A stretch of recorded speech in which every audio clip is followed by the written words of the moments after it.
नमस्कार, आप देख रहे हैं इंडिया न्यूज। मैं हूं आपके साथ अंकित दुबे। और एक film I Binny and family, जिसको लेकर काफी ज्यादा चर्चा रहा और सुर्खियों में फिल्म बहुत रहा। और चूंकि जो लोग भी देखते हैं और वो बोलते हैं कि बहुत इमोशनल हुआ, बहुत ज्यादा कुछ चीजें हमें देखने को मिली, लेकिन स्टार कास्ट हमारे साथ अवेलेबल है। बहुत बहुत स्वागत आपका इंडिया न्यूज पर। Thank you. अधिकतर कभी खुशी कभी गम और बागवान जैसी फिल्में माता पिता बनी रहती फिल्में जो हम लोग देखते रहते हैं, लेकिन कोई मूवी नहीं आई वो ग्रैंड पेरेंट्स पर। और काफी दिनों बाद कोई एक ऐसी मूवी आई ग्रैंड पेरेंट्स पर। सर, कैसा रहा सर ये, जब आपके सामने जब स्क्रिप्ट गई कि बिनी एंड फैमिली आपको करना है, तो फिर कैसा रहा सर?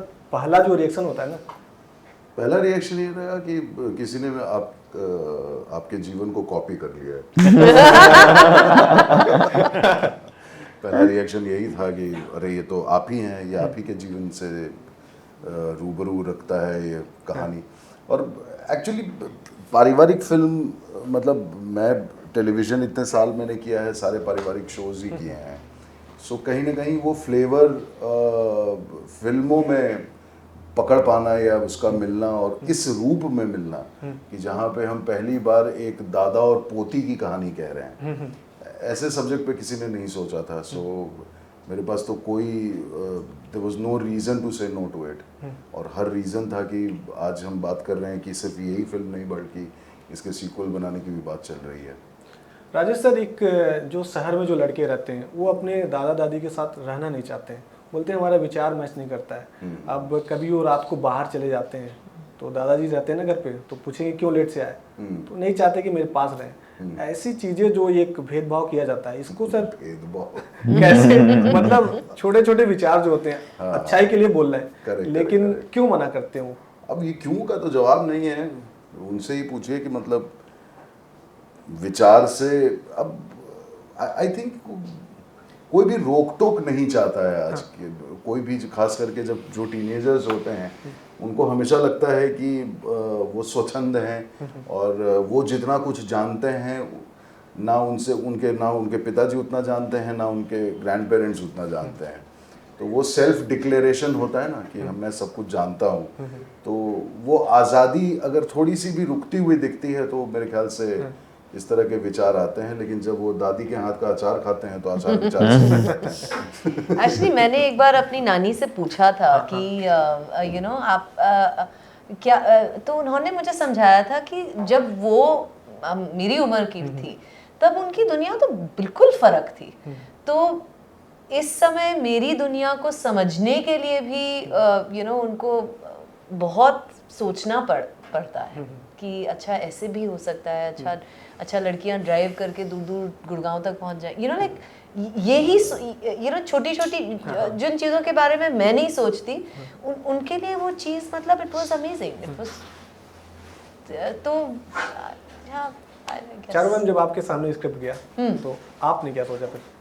मैंने तो सोचा, मैंने भी यही ख्याल आया कि इन्होंने मेरी जिंदगी की स्क्रिप्ट लिखी है।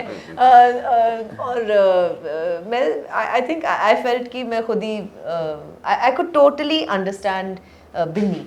एंड बिकॉज मैं जब 5 साल की थी तब मेरी भी नानी हमारे घर में रहने आई, और तब से लेके पिछले साल तक नानी जी हमारे साथ ही रही।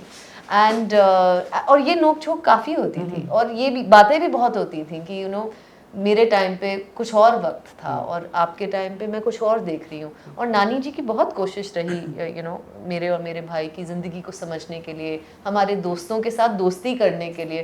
वो एक तरह से हमारी दोस्त भी थी, हम सभी की नानी बन गई हमारे। चारू मैम, जब आप शूट कर रही थी तो एक समय ऐसा लगा होगा कि कहीं ये कठिन हो रहा है मेरे लिए? जब ये शूट कर रही थी हाँ, आई गेस इन अ वे याद आ रही थी। मतलब आई थिंक इस फिल्म को देखना मेरे लिए थोड़ा कठिन था बिकॉज नानी जी पिछले साल ही गुजर गई। एंड वो एक तरह से मेरी माँ जैसी ही थी। तो इस फिल्म को देख के उनकी बहुत याद आती है। एंड सिर्फ मुझे ही नहीं, इनफैक्ट मेरे जब दोस्तों ने भी ये फिल्म देखी तो उन्होंने मुझसे आके कहा कि नानी जी की याद आ रही है, क्योंकि वो एक जैसे जिस तरह से कि बाबा बिन्नी के दोस्तों के साथ इतना घुल मिल गए थे, मैंने खुद अपनी ज़िंदगी में देखा है ऐसे होते हुए। संजय सर, आपकी तारीफ बहुत हो रही है, हर कोई बोल रहा है कमाल का लिखे आप। अब सर जिस समय जिस दौर में बॉलीवुड है, ग्लैमरस चीज़ें लिख रहे हैं लोग, फाइटिंग पे ज़्यादा लोग ध्यान देते हैं, ये सारी चीज़ें, रोमांस हो गया, आप कहाँ से किनारे से ये सारी चीज़ें लेके आते हैं चुपके से और बहुत ज़्यादा तहलका करके चले जाते हैं? नहीं, ऐसा कुछ सोच के नहीं किया था कि तहलका करना है या कुछ ऐसा करना है, या आई थिंक हर तरह की कहानी कही जानी चाहिए। हर तरह की कहानी की जगह है, स्पेस है। जैसा मैंने पहले भी कहा था कि हम सबके अंदर एक दर्शक भी होता है, तो मैं एज अ दर्शक कैसी कहानियाँ देखना चाहता हूँ, मैं कोशिश करता हूँ मैं वैसे ही कहानियाँ बनाऊँ जो मुझे पसंद है एज एन ऑडियंस देखना। तो मुझे हमेशा ह्यूमन ड्रामा, रिलेशनशिप्स के लेयर्स मुझे हमेशा अपील करती हैं, क्योंकि कोई भी रिलेशन एक तरह का नहीं होता, उसमें कई लेयर्स होते हैं, उनको एक्सप्लोर करना, उसमें अगर कुछ नया दिखता है तो जनरेशन कॉन्फ्लिक्ट, जो आज का जनरेशन कॉन्फ्लिक्ट है, जब हम बच्चे थे और जब आज हम पेरेंट्स हैं, तो वो जो मैं डिफरेंस देखता हूँ, जो महसूस करता हूँ, और मैंने जब देखा तो मुझे लगा इससे मेरी ज़िंदगी में नहीं है, मेरे आसपास की ज़िंदगी में है, हर घर में है। तो मुझे लगा ये शायद एक ऐसा सब्जेक्ट है जो हम सबको छूता है, कहीं नहीं, मुझे भी छुआ, बहुत शिद्दत से छुआ। तो मुझे लगा कि क्योंकि मेरा भी बच्चा था है जो साउथ बॉम्बे में पढ़ रहा है, मेरे फादर हैं जो बिहार में रह रहे हैं, तो वो आते हैं जब एक ही कमरे में रहते हैं तो वो कॉन्फ्लिक्ट मुझे दिखता है। ऐसा नहीं कोई डिसरिस्पेक्ट है, बट वो कनेक्ट इज़ मिसिंग। और अभी के सोशल मीडिया के ज़माने में इतना कुछ है बच्चों के पास अपने आप को एक्सप्लोर करने के लिए कि उन्हें लगता है कि बाकी लोग सिर्फ एक फर्नीचर की तरह हैं, पैर छू के प्रणाम कर लेना है, हाय हेलो कर देना है, बट उनसे कुछ मिल भी सकता है जो उनको बाकी सोशल मीडिया से मिल रहा है, ये शायद वो सोच नहीं पाते। वैसे गांव में सर कुछ लोग ऐसे भी हैं कि अगर किसी का लड़का मोबाइल चला रहा है तो मोस्टली दादाजी ये बोल देते हैं इनका लड़का बर्बाद हो गया। तो ऐसी चीज़ें तो फिर यही तो कॉन्फ्लिक्ट है ना। हम हर जनरेशन एक दूसरे को जज करते रहता है। जो बूढ़े हैं वो सोचते हैं कि इनको क्या पता, ये तो मोबाइल पे लगे रहते हैं। जो मोबाइल पे लगे उनको पता है कि आज की दुनिया कहाँ से जा रही है, इनको क्या पता।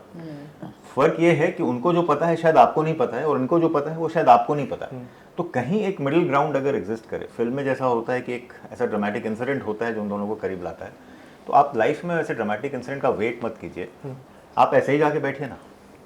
आप दोस्तों के साथ भी जाके बैठते हैं ना, कोई ज़रूरी नहीं कि हमेशा आपके पास कोई मुद्दा ही होता है बात करने के लिए। Just go and sit with them, talk to them. पता नहीं कब कौन सा जेम निकल के आ जाए और आपकी ज़िंदगी बदल दे, क्योंकि उनके पास अनुभव होता है जो आपके पास नहीं है, और इनके पास कुछ ऐसे एक्सपीरियंसेस होते हैं जो आप भी एक्सप्लोर कर सकते हैं। तो कहीं वो एक मिडिल ग्राउंड होना चाहिए। ये फिल्म उस मिडिल ग्राउंड को तलाशती है और एक कहने की कोशिश करती है कि शायद ये मिडिल ग्राउंड वो कम्युनिकेशन गैप है, कि आप जितना एक दूसरे से दूर रहेंगे आपका जनरेशन का उतना बढ़ता जाएगा। और हर जनरेशन को रिस्पेक्ट कीजिए, क्योंकि हर जनरेशन कुछ कहता है, उसकी सुनिए और उस पर विचार कीजिए, जो अच्छा लगे रखिए, नहीं अच्छा लगे मत रखिए। नमन, आप बताइए कि बिनी एंड फैमिली का सदस्य कैसे बने आप? बिनी एंड फैमिली का सदस्य, पहले जो जब स्क्रिप्ट इन लोगों के पास आई, इन्होंने देखा, मेरे पास स्क्रिप्ट आई थी खाली, तो मुझे लिखना पड़ा था संजय सर के साथ। बहुत आई थिंक हमारी कहानी है, हमारे साथ ये सब जो हुआ है हमने पेपर पे डाला। आई थिंक एक तो जो चीज़ थी जो जनरेशन है, अंजनी का कैरेक्टर है या मेरा कैरेक्टर है, सो हम लोग सोचते हैं यार कंप्लीटली राइट यार, ये सही है, मैं सही कर रहा हूँ, मैं यही कर रहा हूँ, ये लोग नहीं समझते। बट जब मैंने मूवी देखी, I felt like slapping my own self man, my own generation, कि यार ऐसा क्या है। क्योंकि I tell you what the problem is sir, in our generation कोई बुरा नहीं है, we don't hate people. In fact any movie in any generation कोई बुरा नहीं होता। हमारी प्रॉब्लम क्या है ना, वील रिस्पेक्ट आ दादा दादी, नाना नानी, वील गो, हम लोग पैर छुएंगे, हाय हेलो, फ़ोन थमा दिया तो बात कर लेंगे, बट उनके साथ बैठ के चिल करना, बातें करना, वो नहीं होता है। And that is what this film tackles, कि कोई बुरा नहीं है। जैसे बागबान में a wonderful film, but there is a clear this thing कि पेरेंट्स सही हैं, बच्चे बुरे हैं। And what is so great about Binny and family is that कोई बुरा नहीं है, सर्कमस्टांसेस बुरे हैं।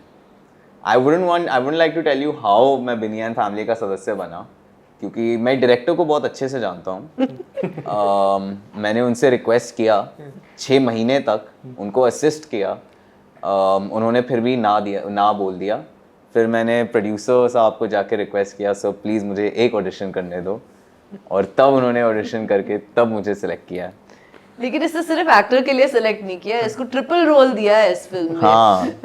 Actor, directors assistant and writer.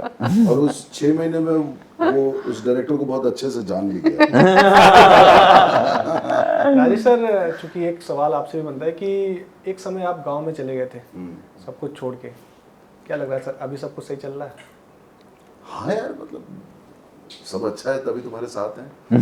अचानक से क्यों प्लान बना लिया कि मुझे गांव जाना है? अब वो उसकी अपनी एक यात्रा थी, वो एक अवेयरनेस था कि कुछ करना है, खास करके नेक्स्ट जनरेशन के लिए कुछ करना है।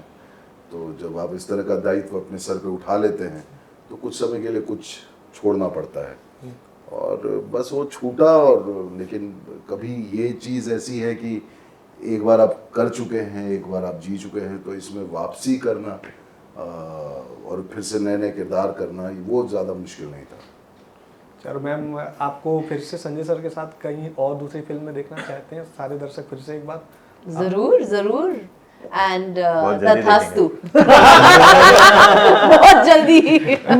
बहुत जल्दी actually. I am so glad and so blessed that I think that we will be working on So am I. we will be working on another project going to together work with both very of them soon. very soon. Yeah, very soon. चलिए So sir, we're very happy. India news पे आप अपना समय दिए, बहुत बहुत धन्यवाद। you. आप Thank देखते रहिए you. India news. Thank you. Thank you.